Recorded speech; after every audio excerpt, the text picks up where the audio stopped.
नमस्कार, स्वागत आहे तुमचे आमच्या चॅनेलमध्ये। आवाज महामुंबईचा, शोध बातमीचा, कौल मनाचा।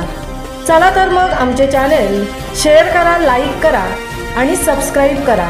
धन्यवाद। दुचाकी स्वाराची गाईला धडक, दुचाकी स्वार गंभीर जखमी।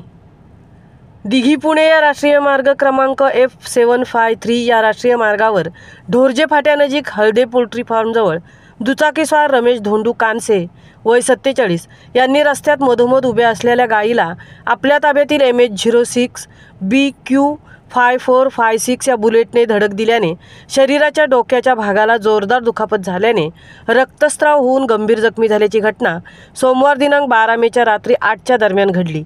घोणसे सरपंच रमेश कानसे हे आपले घोणसे कानसेवाडी येथील गावातून म्हसाळ शहराकडे येत असता अंधारात रस्त्याच्या मध्ये उभ्या असलेल्या गाईला धडक दिल्याने भीषण अपघात झाल्याचे API संदीप कहाळे यांनी आवाज महामुंबईला सांगितले। कानसे यांना देवघर येथील सामाजिक कार्यकर्त्यांनी म्हसाळ ग्रामीण रुग्णालयात तात्काळ आणले असता तिथे डॉक्टर अजय केदारी आणि डॉक्टर अक्षय पवार यांनी प्राथमिक उपचार करून अधिक उपचारासाठी माणगाव उपजिल्हा रुग्णालय पुढे बेलापूर येथील अपोलो रुग्णालयात दाखल केल्याचे समजत आहे। त्यांचे डोके, डोळे, छाती आणि फुफ्फुसाला जोरदार मार लागल्याने ते गंभीर जखमी झाले असल्याचे त्यांच्या नातलगांनी आवाज महामुंबईच्या चॅनेलच्या प्रतिनिधीला सांगितले।